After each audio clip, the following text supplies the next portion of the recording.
यहाँ पढ़े लिखे लोग भी अनएजुकेटेड की तरफ बिहेव करते हैं। पहले हड्डी कहाँ की कमज़ोर होती है, वो कमर के लंबर रीजन की। यहाँ से ऊपर से नीचे इसका नाम है सर्वाइकल थोरेसिक लंबर। भगवान है स्वयं नारायण ने जब द्वापर में जन्म लिया था, प्रकट हुए थे, तो उन्होंने घी दूध मक्खन का समस्या आपकी, समाधान हमारा। साथियों, आज हम जनपद गाजीपुर में हैं और जिस प्रकार से तमाम तरह से देखा जाए कि लोग स्वस्थ होने के लिए डॉक्टर के पास जाते हैं और जिस प्रकार से तमाम तरह की आजकल बीमारियां भी उत्पन्न हो रही हैं, अधिकांशतः देखा जाए पेट से संबंधित बीमारियां भी बहुत तेज़ी से उत्पन्न हो रही हैं। इस पर भी हम चर्चा करेंगे। तो हम आपको बता दें कि इस समय हम जनपद गाजीपुर में हैं और जनपद गाजीपुर जिला मुख्यालय से मात्र 10 किलोमीटर की दूरी पर एक फतुल्लापुर रजदिया हाईवे पर ही एक पुष्पा डे केयर क्लिनिक करके एक हॉस्पिटल, नया हॉस्पिटल खुला हुआ है और जहां पर एक ऐसे भगवान, डॉक्टर को भगवान का रूप दिया जाता है।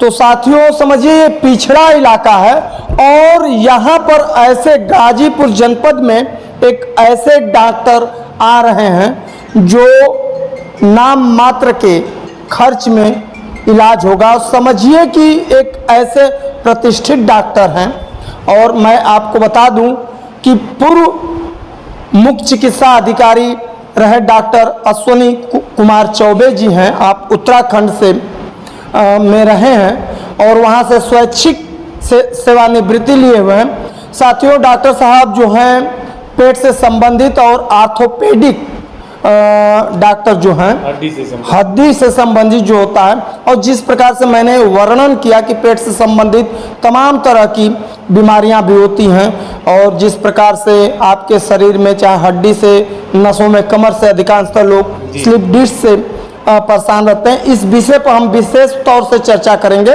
तो पहले डॉक्टर साहब, आपका राज 24 न्यूज में स्वागत है। Thank you. डॉक्टर साहब, जिस प्रकार से देखा जाए, पहले आप अपने बारे में पूरा इंट्रोडक्शन हमारे दर्शकों को दे दीजिए, उस पर चर्चा। जी, मैं गाजीपुर में एक ग्राम सभा है भदौरा और गिना गाँव, वहाँ का मैं रहने वाला हूँ और मैंने MBBS GSBM medical college Kanpur से किया था। फिर उसके बाद मैंने हड्डी में डिप्लोमा किया PGI-MS Rohtak medical college Haryana से। फिर उसके बाद मैंने MS surgery, general surgery GSBM medical college Kanpur से किया। फिर उसके बाद गवर्नमेंट ऑफ उत्तराखंड में मुझे जॉब मिल गई तो मैं वहाँ पे जाके जॉब किया। 20 साल तक सर्विस मैंने वहाँ पे दी और संयुक्त निदेशक के पद पे मैं कार्य कर रहा था। संयुक्त निदेशक जो है एक्टिंग CMO की तरह एक्ट करता है, वहाँ पे माना जाता है। फिर उसके बाद जो है मैंने VRS लिया, वॉलंटियर रिटायरमेंट। तो वॉलंटियर रिटायरमेंट लेकर के फिर मैं अब यहाँ पे अपनी सेवा दे रहा हूँ। ये फतुल्लापुर में एक रजादी चट्टी है, वही रजादी चट्टी पे मैं आता हूँ 2 दिन हफ्ते में। डॉक्टर साहब, जिस प्रकार से आपने पूरा अपना इंट्रोडक्शन दिया और पहला सवाल हम आपसे यही करेंगे कि गाजीपुर एक पिछड़ा जिला है और लोग भाग भाग करके बनारस, मऊ, चाहे इलाहाबाद, लखनऊ इलाज के लिए जाते हैं और ये गाजीपुर का वो पिछड़ा इलाका का भी एकदम ये फतुल्लापुर रजादी जो है, जिस प्रकार से कहा जाए, यहाँ पर आ करके आपने लोगों के इलाज के बारे में सोचा, चाहे जिस प्रकार से कौन से ऐसी उम्मीद आप सोचे हैं कि गाजीपुर में हम आ करके लोगों का इलाज करेंगे, जो कि यहाँ से लोग भाग करके बाहर जाते हैं? यहाँ आने का 2 मुख्य वजह है। एक तो हमारा जो गांव है यहाँ से 16 किलोमीटर दूर पड़ता है शॉर्टकट जाने से, और काफ़ी लोग हमसे जुड़े हुए हैं। हमारे पिताजी और हमारे भाई बंधु सभी लोग जो है उनका यहाँ पे थोड़ा प्रभाव रहा है समाज में। तो इस हम अपने लोगों की सेवा कर सकें, नंबर 1, और नंबर 2 ये रजादी चट्टी पे बहुत पहले से थोड़ा सा प्लेस मिला हुआ था, तो इस प्लेस की उपयोगिता हो। तो पहला मूल था कि हम यहाँ के लोगों की सेवा कर सकें जो हमारी तरफ के हैं, हमारे गांव साइड के हैं या हमारे ज़िले के हैं। और एक ये, अब गाजीपुर में मैं बचपन से ही रहा हूँ, इधर से मैंने प्रारंभिक शिक्षा अपनी हमारी रही है और हाई स्कूल तक भी मैं यहीं पे पढ़ा हूँ। मेरी मदर की तबीयत ख़राब होती थी, घर में और लोगों की तबीयत ख़राब होती थी, तो मैं देखता था। तो अब तो जो लाइफ में अचीव करना था वो मैं अपने सोचा कि लाइफ जीवन जो है बड़ा छोटा ही होता है, 70-80 साल का, तो उसी को डिवाइड करके काम किया जाए। तो अभी मेरी 8 साल सर्विस थी, तो 8 साल सर्विस थी तो अच्छी खासी सैलरी भी थी। 3,27,000 रुपये मेरी तनख्वाह थी लास्ट मंथ में जब मैं VRS लिया। लेकिन मैं डॉक्टर साहब जैसे आपने बताया कि अच्छी खासी सैलरी 3,27,000 रुपया थी, और इस प्रकार से आप वहाँ से छोड़ करके गाजीपुर में आने का आपका क्या, इस तरह से क्या उद्देश्य है? बस इसलिए आया कि अब मैं वहाँ उसको छोड़ा, हमारे बच्चे भी डॉक्टर हैं जी। तो वो चूँकि बाहर पढ़े लोग, बड़े वाले हमारे यूरो सर्जन है, ऑर्थोपेडिक सर्जन है, गायनकोलॉजिस्ट है, सभी लोग, तो एक प्लेटफॉर्म मैं देने की कोशिश कर रहा हूँ कि एक प्लेटफॉर्म मैं उनको दूँ जिससे कि हमारे जो गाजीपुर वाले लोग हैं उनकी भी सेवा हो सके और उनके अंदर एक जागरूकता लाया जाए कि कौन सी बीमारी का क्या इलाज है, एक प्रॉपर तरीके से कहाँ पे होना है। तो उनको एक तो इलाज करना, दूसरा शिक्षित करना। जैसे छोटी छोटी बीमारियों को वो चंगुल में फंस जाते हैं, चट्टी और चौराहे पे वो इलाज कराना चालू करते हैं और फिर बड़ी बीमारी हो जाती है, अंत में उनको हम खो देते हैं, उनको बचा भी नहीं पाते। तो कम से कम सबसे पहला ये है कि उनको जागरूक किया जाए कि ये कौन सी बीमारी, इसका इलाज कहाँ पे हो जाएगा, वो हम भी कर सकते हैं और जगह भी उनको बताया जाए कि हमारा मेडिकल कॉलेज खुला है, हॉस्पिटल स्ट्रेंथन है उसको। दूसरा, बच्चों को भी मैं इधर ही उनको धीरे धीरे आदत में लाऊंगा कि वो गाजीपुर आएंगे, हमारे साथ रहेंगे, देखेंगे, फिर उनके अंदर एक संवेदना डेवलप होगी और फिर आगे चल करके वो गाजीपुर के लोगों की और हमारे बीच जो हम जहाँ पे रहे हैं, जैसे कहते हैं जननी जन्मभूमि से च स्वर्गादपि गरीयसी, भगवान राम ने तो श्रीलंका जो था वो सोने का था, उसको भी छोड़ के अयोध्या आए।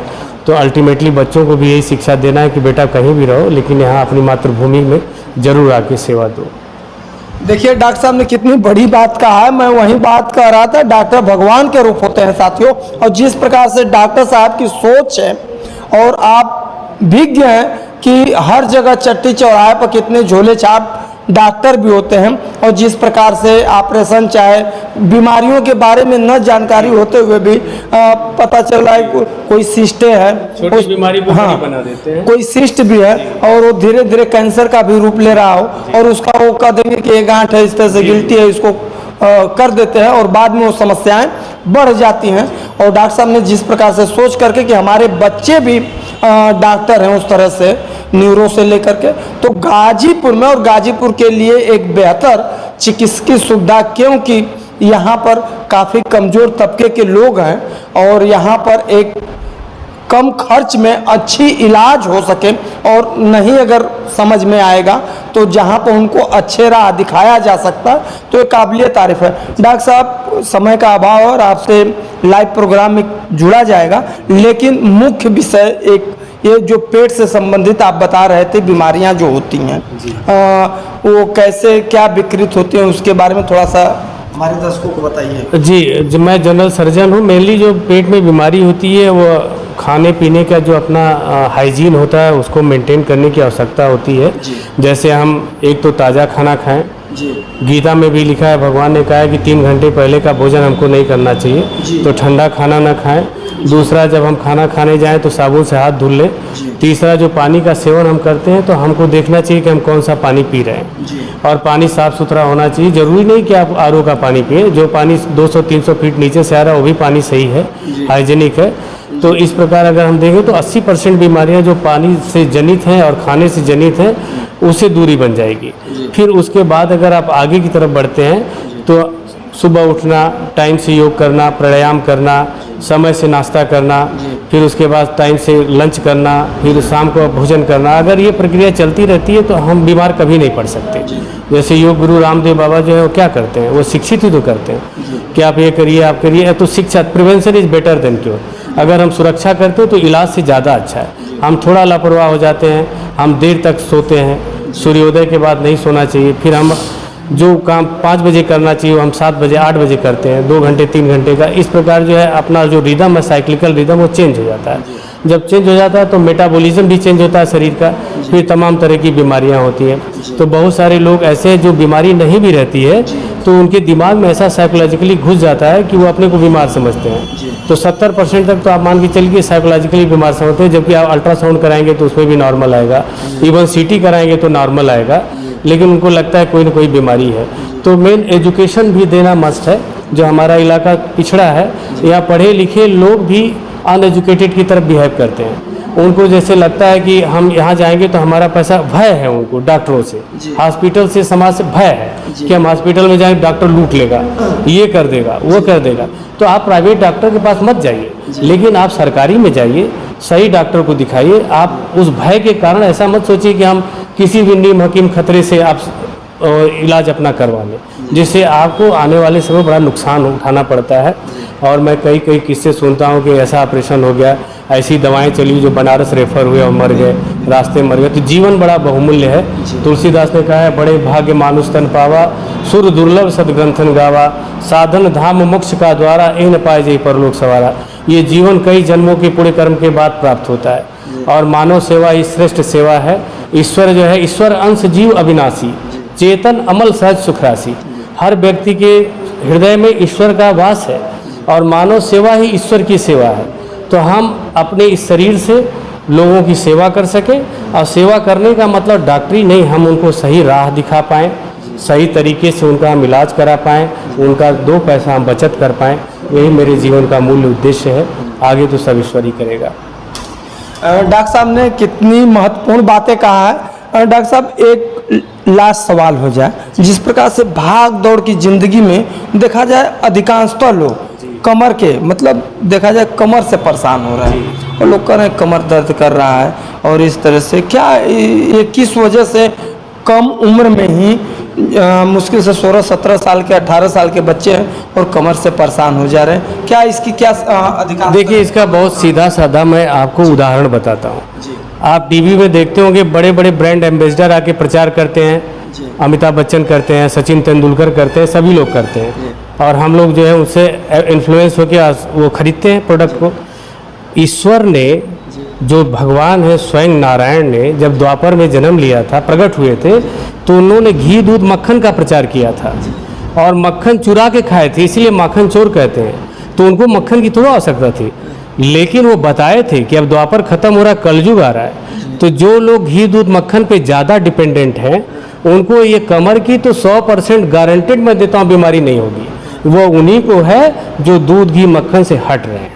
अब वो नहीं खाते हैं तो हड्डियाँ कमज़ोर हो जाती हैं। तो जो सबसे पहले हड्डी कहाँ की कमज़ोर होती है, वो कमर के लंबर रीजन की, यहाँ से ऊपर से नीचे, इसका नाम है सर्वाइकल थोरेसिक लंबर सेक्रल। तो लंबर रीजन की सबसे पहले कमज़ोर होती है। अब उसी कमज़ोर हड्डी को फिर हम उसको जिस प्रकार अनएजुकेटेड तरीके से हम काम करना चालू करते हैं कि हमको कितना वजन उठाना चाहिए, कितना झुकना चाहिए, फिर वह कमर की नस जो है हड्डी छोड़ देती है नस, और वो स्लिप कर जाती है, बगल में साइड में चली जाती है, उसको डिस्क प्रोलैप्स कहते हैं। और ये समस्याएं बार बार बढ़ती चली जाती है। जैसे उम्र बढ़ता है वैसे हम खाने पीने पर जब ध्यान नहीं देते हैं तो वह बढ़ती चली जाती है। हड्डी मेनली जो बनी होती है वो कैल्शियम और मिनरल से बनी होती है। तो कैल्शियम मिलता किस में है? डेयरी प्रोडक्ट में मिलेगा, खाने में बाजरे में मिलेगा, राजमा में मिलेगा, जो हमारी तरफ मिलता नहीं। हम लोग क्या ज़्यादा खाते हैं? चावल खा लेंगे, दाल खा लेंगे, चटनी भात खा लेंगे, आलू के चोखे खा लेंगे, बाटी चोखे, उससे हमको प्रचुर न्यूट्रिशन नहीं मिल पाता है। तो ये मुख्य कारण है।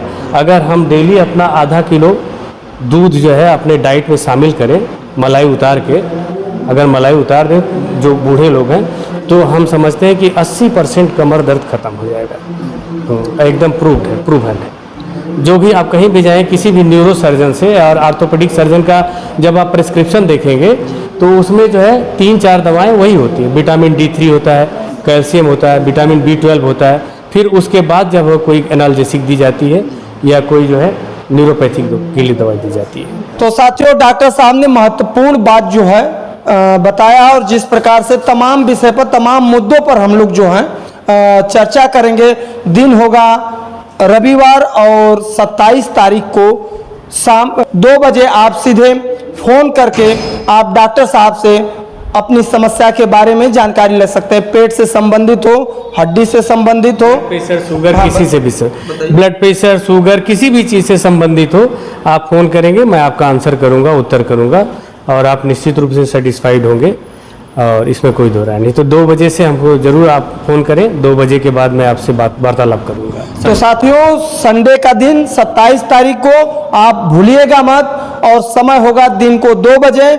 नंबर नोट कर लीजिए 8625001477, यानी 8625001477 पर आप कॉल करिए, और डॉक्टर साहब से पेट से लेकर के जिस प्रकार से बताएं, हड्डी से संबंधित, नस से संबंधित जो भी समस्याएं हैं, आप बिंदास बात करके सुझाव ले सकते हैं। चलिए, तब तक के लिए हमें दीजिए इजाज़त। आपका राजन ओझा, कैमरा पर्सन शुभम तिवारी के साथ जय हिंद, शुभकामना।